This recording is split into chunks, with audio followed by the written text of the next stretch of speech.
Vamos ler Lucas capítulo 14, versículo 25, diz assim: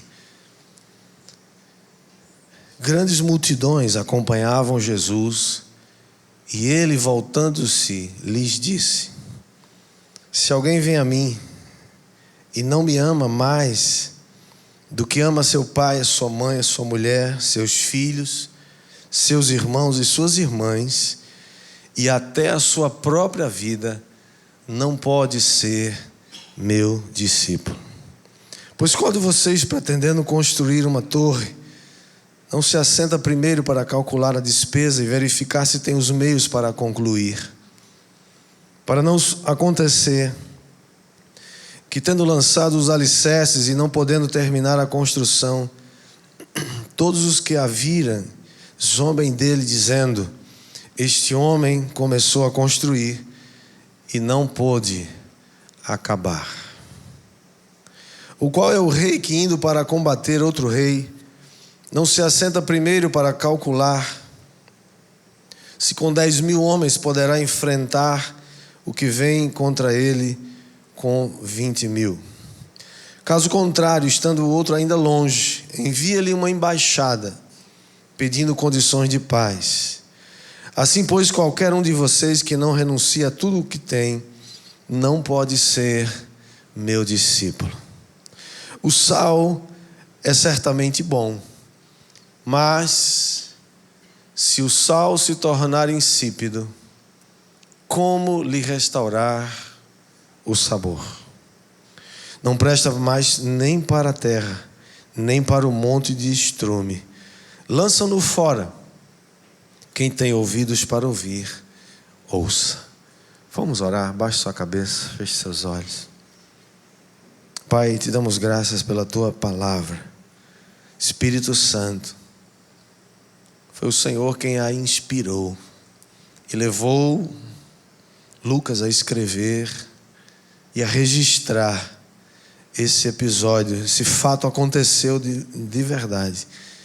Pedimos que o Senhor nos ensine, nos revele. O que nós precisamos é revelação no Espírito. Por isso, Senhor, cerca esse lugar mais uma vez com a tua palavra, com a tua bênção, com a tua unção e com a instrução que nos alimenta e que nos abençoa. Pedimos assim no nome de Jesus. Todos dizem amém.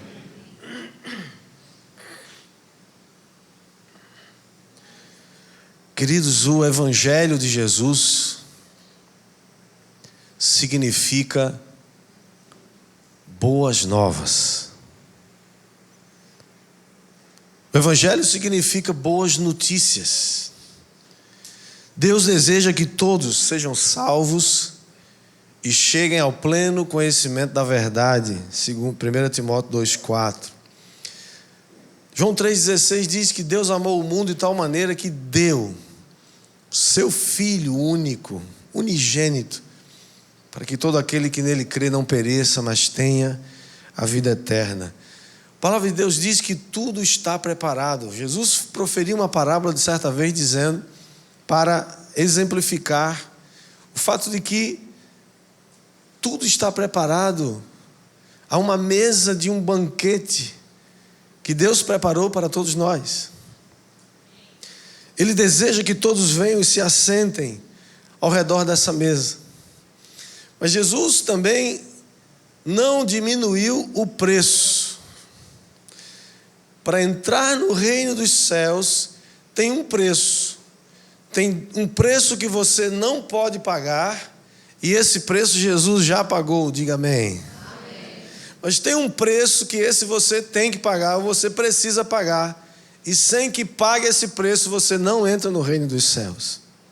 Jesus estava constantemente rodeado de multidões, pessoas ao redor dele. E o motivo para elas seguirem Jesus tinha muitas origens. Por exemplo, tinha pessoas que gostavam de estar ao redor de Jesus, porque onde Jesus estava, ia ter milagre em algum momento. E os milagres sempre são um show à parte, sim ou não? Imagina cegos vendo, leprosos sendo curados, paralíticos se levantando. Mas tinha também aqueles que gostavam de uma boquinha. Eles estavam esperando uma nova multiplicação de pães e peixes. Imagina, comida de graça, né? Tinha aqueles que gostavam da muvuca, porque onde Jesus estava, o povo vinha e fazia aquela muvuca, não tinha jeito, né? Claro que tinha aqueles também que gostavam de ouvir Jesus falar, pregar, porque a Bíblia diz que ele pregava com autoridade e não como os escribas. Havia todo tipo de motivações para estar ao lado de Jesus. Mas Jesus, aqui em Lucas capítulo 14, Jesus descreve com palavras fortes o que significa o verdadeiro discipulado. Eu receio que no mundo atual, embora haja uma expansão generosa do reino de Deus, especialmente no Brasil, há poucos países no mundo que têm tido um crescimento vigoroso. O Brasil é um deles. O crescimento do reino de Deus, diga amém. Amém. Mas é óbvio que no meio de uma grande multidão sempre tem várias pessoas motivadas por várias condições. E é natural que muitas pessoas venham ouvir a palavra de Deus, e como naquela época elas querem ouvir uma palavra muitas vezes em benefício próprio. Elas têm uma necessidade, precisam ser curadas, precisam ser saradas, e Jesus tem cura para dar mesmo. Glória a Deus por isso. Jesus curou gente que foi embora e nunca mais voltou. Jesus curou gente que nem voltou para agradecer, foi embora. Jesus curou. Esse é o nosso papel, é abençoar onde a gente passa. Fica não veio aqui mais, tem nada não. Você fez o bem. Jesus era alguém que andou por toda parte, fazendo o bem e curando a todos os oprimidos do diabo, porque Deus era com ele. Assim somos nós, andamos por toda parte, fazendo o bem, impondo as mãos sobre os enfermos e eles sendo curados. Se eles vão se converter é outra história. Se eles voltarão para agradecer a Deus, será outra história. Se eles se tornarão discípulos de Cristo, é uma outra história. O fato é que Jesus usa então palavras contundentes para dizer para eles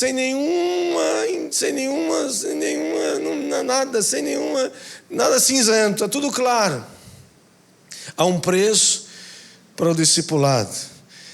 Jesus, fazendo isso, estava também protegendo aquelas pessoas da tolice e da ilusão própria das massas. Jesus estava dizendo que segui-lo exige sacrifícios. Diga comigo, seguir Jesus exige sacrifícios. Quando ele fala da construção da torre e da expedição militar, ele está nos advertindo que decisões precipitadas podem custar caro. Ele está dizendo a respeito, quando ele fala da metáfora do sal, que se torna insosso, que se torna insípido e não serve mais para nada, mostra que um discipulado sem persistência é tão imprestável quanto um sal estragado. Há muita gente por aí dizendo que segue Jesus, mas seguir Jesus é para discípulos. Diga comigo, seguir Jesus é para discípulos. Muitos estão seguindo as multidões. Muitos estão seguindo o reboliço que Jesus faz. Muitos estão seguindo a comida que Jesus multiplica. Irmãos, tem umas células aí que eu vou te falar. Dá vontade de ir lá toda semana. Que a comida, o lanche é bom demais, né?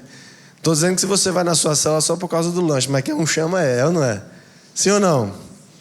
Não, só foi eu que fui uma vez, porque na tua célula, você nunca foi assim naquela célula abençoada, né? Eu sei que você já foi. Mas seguir Jesus é para discípulos. O que é um discípulo? Discípulo de Jesus é aquele que faz e obedece tudo o que Jesus disse e ensinou.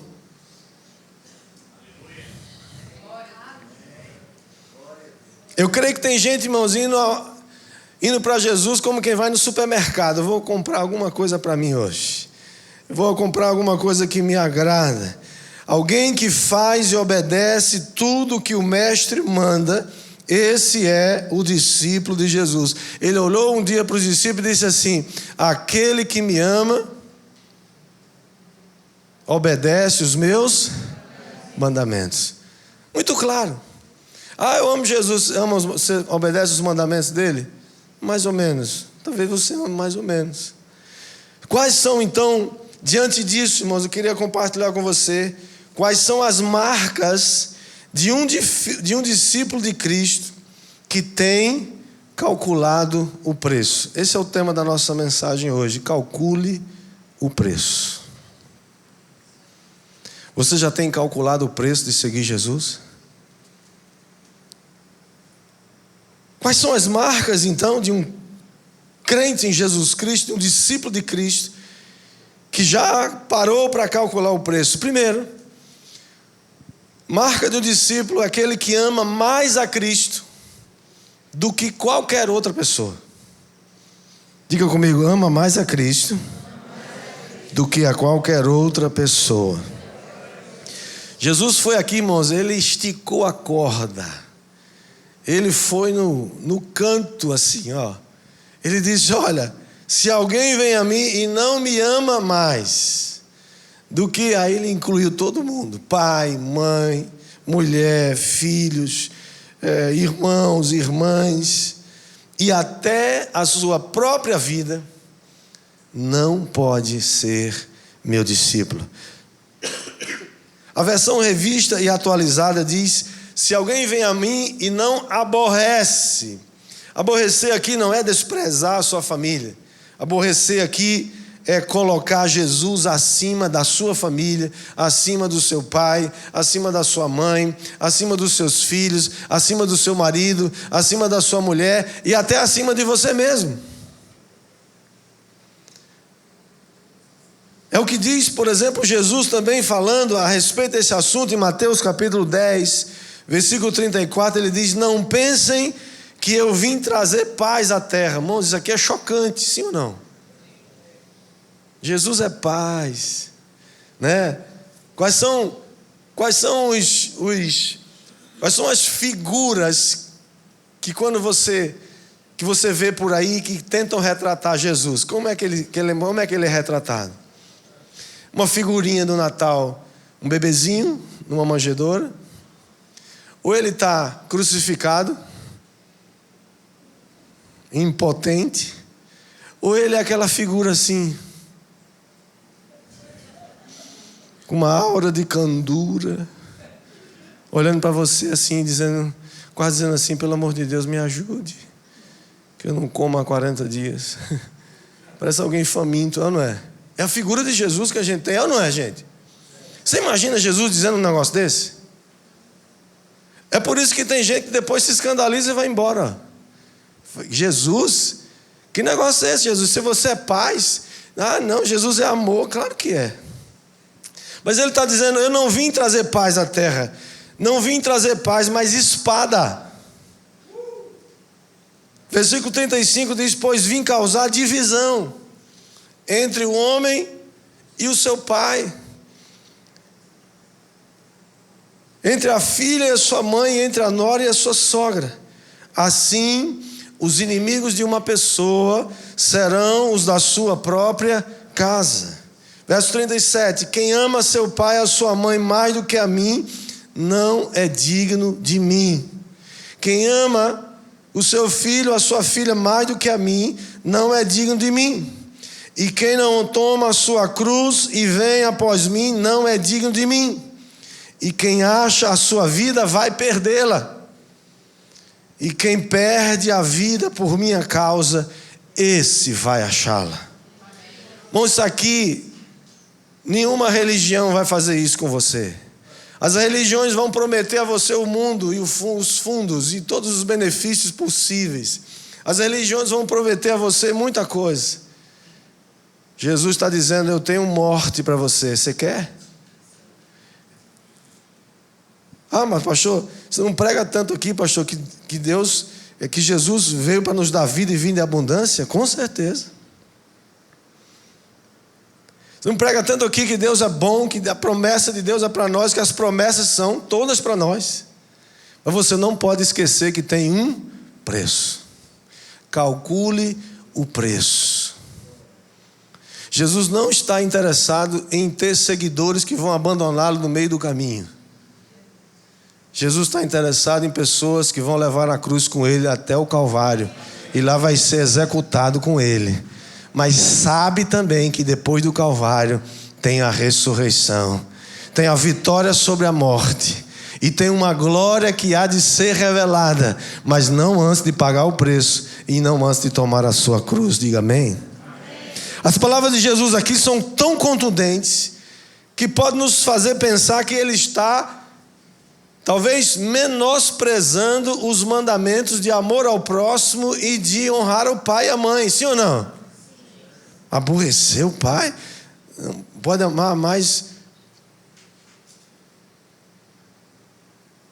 Não é isso que Jesus está dizendo. Jesus está dizendo que o discipulado com ele demanda, exige estar pronto para sofrer até mesmo a morte mais cruel e infame por amor a Cristo. Nunca houve uma época em que tantos cristãos fossem assassinados cruelmente como na atualidade. Todos os dias, e hoje com a internet você sabe tudo que está acontecendo, porque os inimigos de Cristo não fazem mais escondido, eles estão filmando agora a morte dos cristãos, queimando eles vivos. Tem cenas chocantes na internet que você nem aconselho a você ver. Cristãos sendo queimados lentamente, enquanto seus algozes assistem. E o crime daqueles cristãos foi somente ser cristão. Não são bandidos, não são criminosos, são cristãos. E você não vê a ONU falar isso hora nenhuma, bico calado. Você não vê as nações ricas da terra falando nada sobre isso, nem tentando libertar esses cristãos, nada, bico calado. A Nigéria, como o pastor Moisés falou, pastor Moraes falou aqui hoje de manhã, pregando aqui pela manhã, falou sobre quantos milhares e milhares de cristãos estão sendo mortos agora na Nigéria. Boko Haram, um grupo de extermínio islâmico, está matando centenas de milhares de pessoas. O Estado Islâmico e todos os países islâmicos que permitem a perseguição aos cristãos estão morrendo, matando muita gente. Morreu muito mais cristão nesse último ano do que em toda a história do cristianismo. Está acontecendo agora mesmo. Não é sem razão que aparece gente corajosa como esse grupo aí de... Eu não vou nem falar o nome para não dar moral para eles, né? Fizeram um filme aí com Jesus gay. Queria ver eles fazer um Maomé gay. Queria ver se eles têm coragem de fazer isso. Eles fazem com Jesus porque sabe que o cristão não vai brigar com ele. Jesus não precisa ser defendido. Jesus não precisa da nossa defesa. Ele é Deus, Ele é Senhor.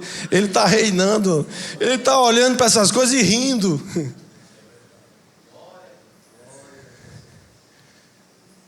Significa que o discipulado de Cristo demanda de você e de mim estar pronto para, se preciso for, morrer e sofrer a morte mais cruel e infame por amor a Jesus. O próprio Jesus é o nosso exemplo. Ele caminhou para a morte com determinação, mas ele fez isso na certeza de que ele venceria a morte, porque ele avisou aos seus discípulos muitas vezes antes de morrer: eu vou para Jerusalém, lá eu serei entregue aos principais sacerdotes, eles vão me condenar, vão me matar, mas ao terceiro dia eu vou ressuscitar. Essa é a diferença. Nenhum outro fundador de nenhuma religião outra no mundo. Se você for aonde eles estão enterrados, lá está dizendo: aqui jaz os restos mortais de Buda, aqui jaz os restos mortais de Maomé, aqui jaz os restos mortais de fulano, de ciclano, sei lá de quem foi. Mas se você for a Jerusalém, onde supostamente dizem que ele poderia ter sido enterrado e sepultado, ali está dizendo: ele não está aqui, ele ressuscitou. Essa é a diferença de Jesus. Quando nós fomos celebrar o espetáculo de Páscoa, né? A história da redenção, a história da Páscoa, no próximo mês de abril, já estamos ensaiando, não é isso? Tivemos reunião ontem, Tonieta e Márcio, fica de pé, o casal diretor de artes dessa igreja, aqui ó, aí ó, Deus abençoe vocês. Tem uma vaga para você, viu? Amém. Nem que seja para segurar um guarda-chuva lá para alguém, tá? Tem lugar para você. Amém? O próprio Jesus é nosso exemplo. Ele sabia que ia morrer, mas ele sabia que ia ressuscitar. A Bíblia diz que ele não teve como uma coisa impossível, embora ele tenha no Getsemane pedido ao Senhor: Senhor, passa de mim esse cálice, se possível, mas faça a tua vontade. Ele sabia que havia uma glória que haveria de ser revelada depois do seu sofrimento. E é isso que a Bíblia nos chama. Você pode até sofrer com Cristo, e Ele nos chama para isso, mas saiba de uma coisa: há uma glória que haverá de ser revelada na sua vida, na vida de todos os seguidores de Cristo, que a gente nem sabe ainda que tamanho é essa glória. Portanto, a marca de um discípulo que já calculou o preço é aquele que ama mais a Cristo do que a qualquer outra pessoa. Eu digo isso sempre para os noivos que vão se casar: nunca queira se casar com alguém que ama mais você do que a Jesus. Só se case com alguém que ama mais Jesus do que ama você, porque assim há uma chance boa dele ser um discípulo de Cristo. E se ele amar mais Jesus do que a você, ele vai amar você também. Segunda característica de um cristão ou de um discípulo verdadeiro de Cristo é que ele toma a sua cruz todo dia e segue Jesus. Lucas é o único que menciona como é que você toma essa cruz. Que você podia dizer assim: aquele que toma a sua cruz e me segue. Você tomou uma vez e foi embora e nunca mais tomou. Aí Lucas 9:23 diz: se alguém quer vir após mim, negue-se a si mesmo, dia a dia, tome a sua cruz e siga-me. O verso 27 diz: verso 27 de Lucas 14: e quem não tomar a sua cruz e vier após mim, não pode ser meu discípulo. Há uma cruz que você e eu precisamos carregar, amado. Ei, sabia que tem uma cruz? Pastor, não me contaram isso, só disseram assim: venha para Jesus que agora vai dar tudo certo na sua vida. Corra para Jesus que você vai ficar bom, não vai ter mais doença, vai ficar rico. Oxe, fazendo Crau Finanças, vai ficar rico. Venha, porque você agora vai ter tudo, uma maravilha, né? Carro do jeito que você quer.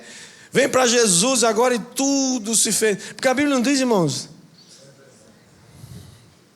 eis que as coisas velhas já passaram, tudo se fez novo, agora é só bênção.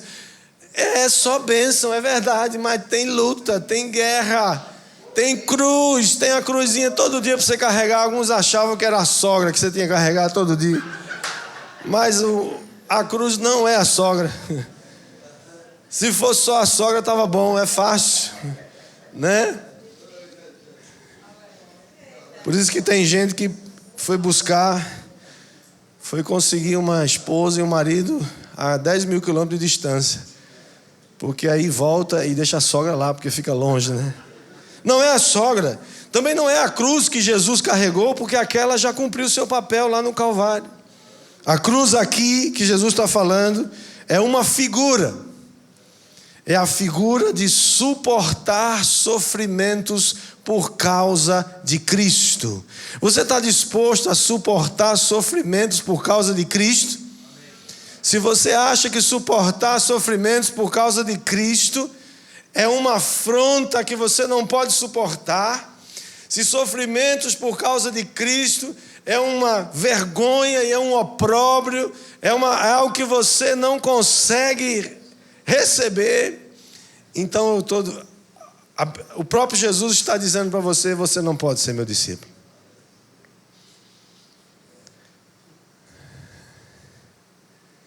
Porque a cruz vai dizer algo para você e vai dizer para o mundo. Essa figura, carregar a cruz, ela é inspirada no costume daquela época de que os condenados à morte por execução de crucificação, eles tinham que carregar a sua própria cruz. Do lugar onde eles eram condenados até o lugar de execução, que normalmente ficava fora da cidade. Então ele tinha que carregar essa cruz e as pessoas viam a cena. E todo mundo sabia que quando alguém estava passando carregando uma cruz, todo mundo sabia qual era o fim daquela pessoa. Qual é o fim? Vai ser crucificado.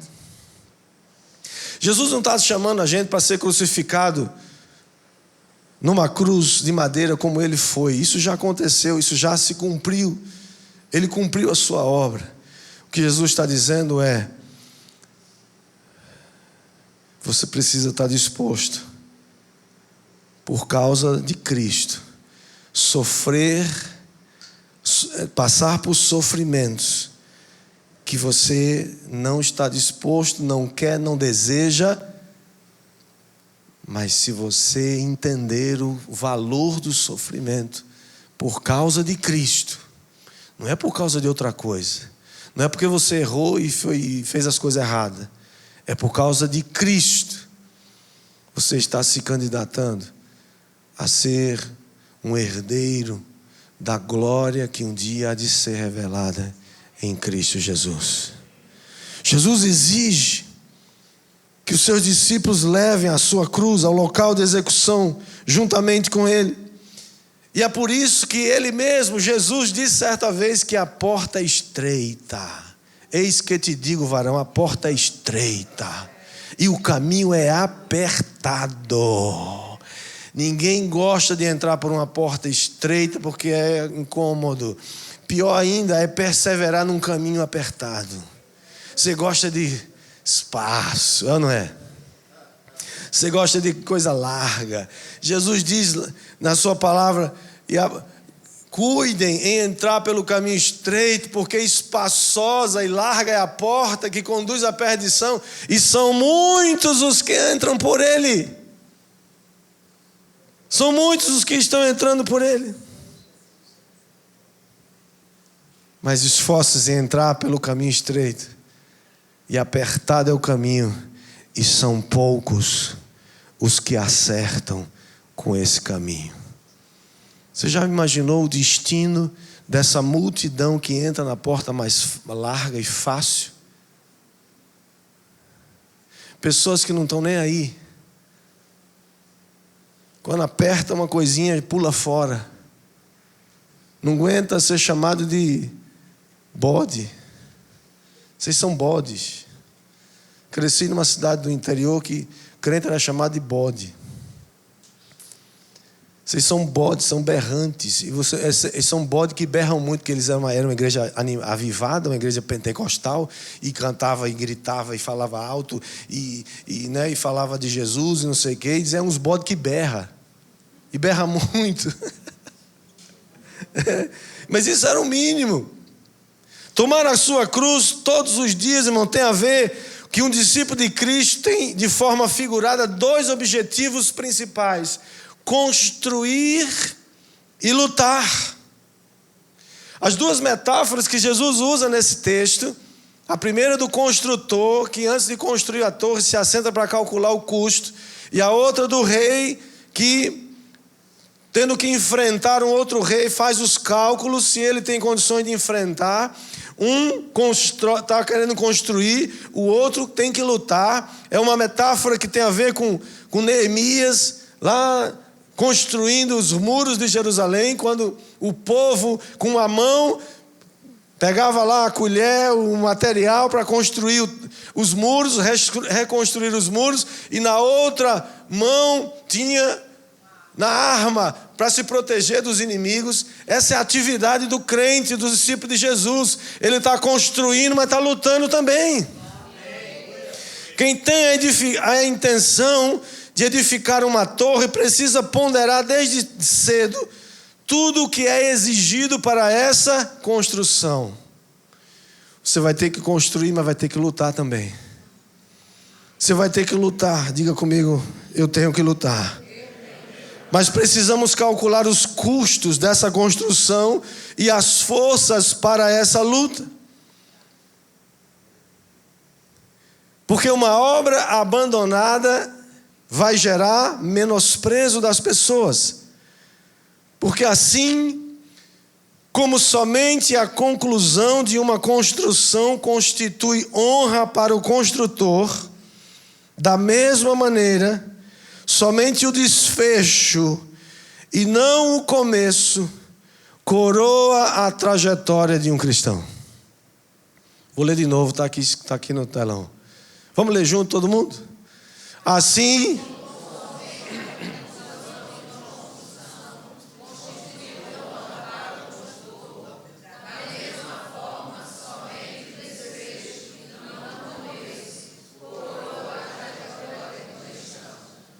não é como você começa que conta, é como você termina.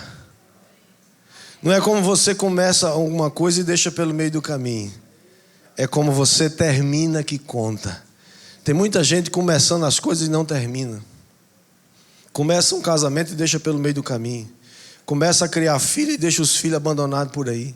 Começa um negócio e não termina. Começa um projeto e deixa pelo meio do caminho. Por isso que a Bíblia diz: aquele que perseverar até o fim, esse será salvo. Tem que perseverar, querido. Vivemos num mundo que não persevera, que é tudo automático, é tudo assim, ó. Apertar o botão e... Aperta o botão e... No reino de Deus as coisas não são assim. Portanto, segunda característica, qual é, queridos? Um cristão verdadeiro toma a sua cruz todo dia e segue Jesus. E por último, terceiro lugar, a marca de um discípulo de Cristo que já calculou o preço, renuncia a tudo. Diga comigo, tudo. Você sabe o que é tudo? Tudo significa tudo. Não renuncia a tudo o que tem por amor a Cristo. Aqui está falando de tudo. Você pensou em é tudo, incluiu tudo. O amor ao mundo e a si mesmo que não foi negado se constitui no maior obstáculo para permanecer em Cristo. O mundo todo dia vai tentar roubar esse lugar de você. A mentalidade, a forma de pensar, é um jeito de pensar. Dê você o nome que você quiser aí, se ideologia, cosmovisão, sei lá o que você pode... É maneira de pensar, é jeito de pensar.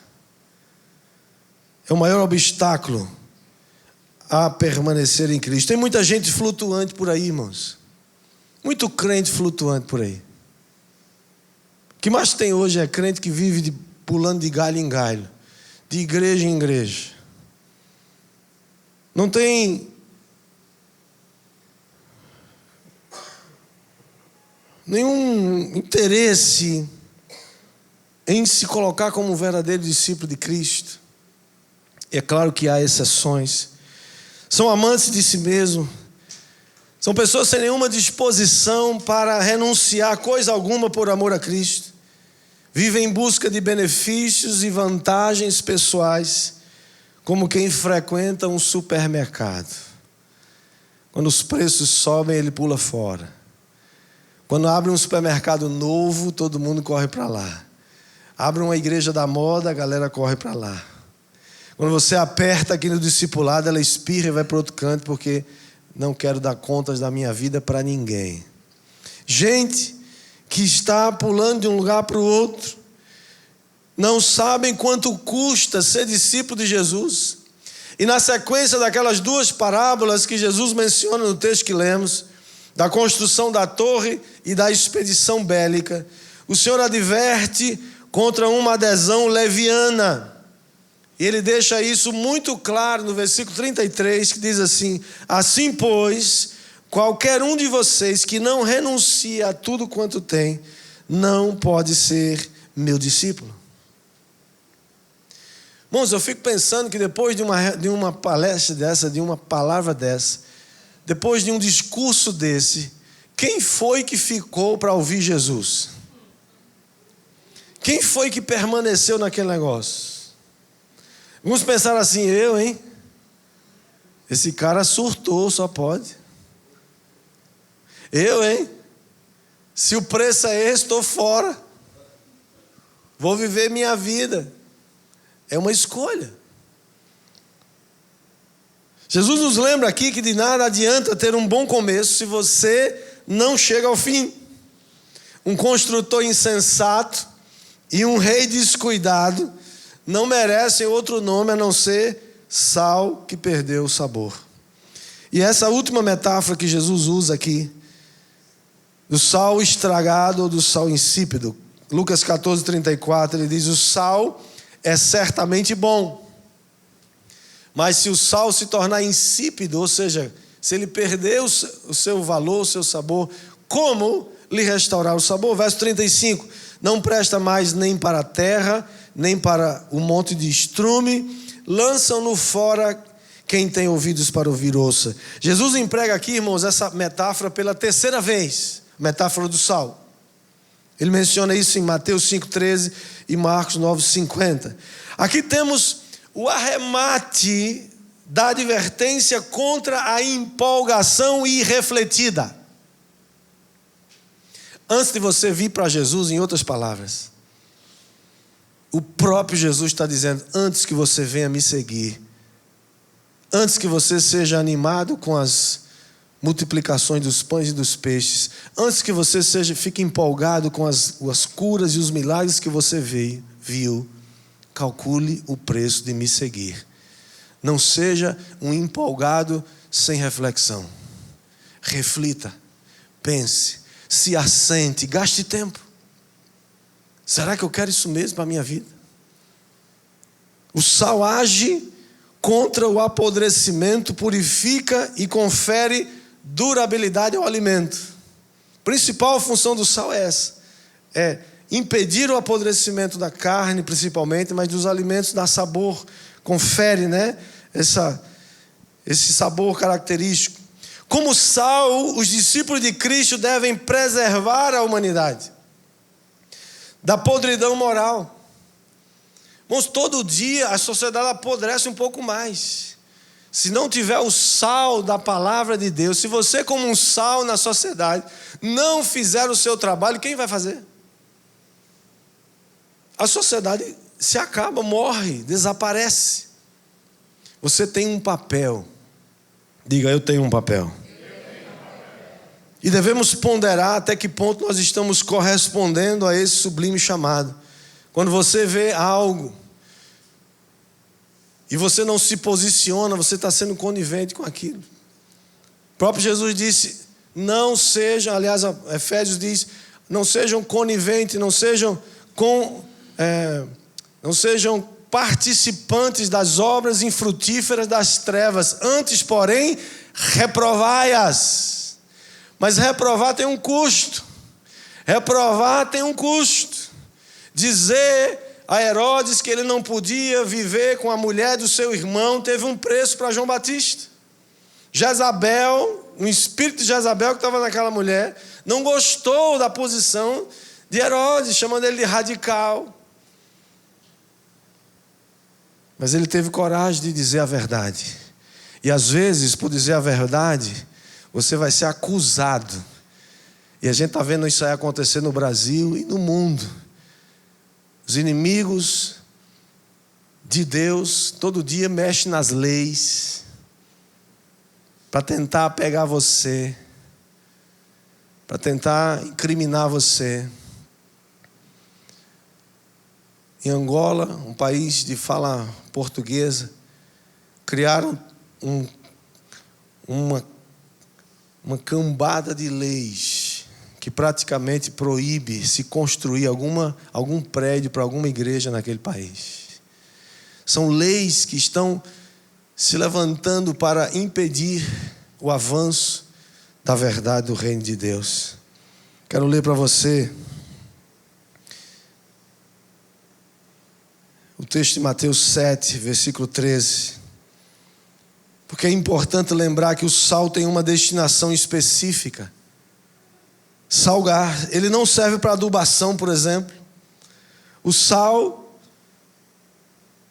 não serve para outra coisa a não ser para dar sabor. Portanto, se nós falharmos nessa finalidade sublime que nos foi dada, nós nos tornamos completamente imprestáveis. Você foi chamado para ser sal. E é por isso que a Bíblia diz que muitas vezes ser sal vai significar tomar a sua cruz e seguir para o Calvário. Mas saiba que depois do Calvário tem ressurreição. O texto que eu falei ainda há pouco diz: entrem pela porta estreita, porque larga é a porta e espaçoso é o caminho que conduz para a perdição, e são muitos os que entram por ela. Estreita é a porta e apertado é o caminho que conduz para a vida, e são poucos os que o encontram. Um discípulo que calcula o preço, um verdadeiro discípulo de Jesus. Cadê a banda? Pode vir aqui, por favor. Um discípulo que calcula o preço é um discípulo que ama mais a Cristo do que a qualquer outra coisa.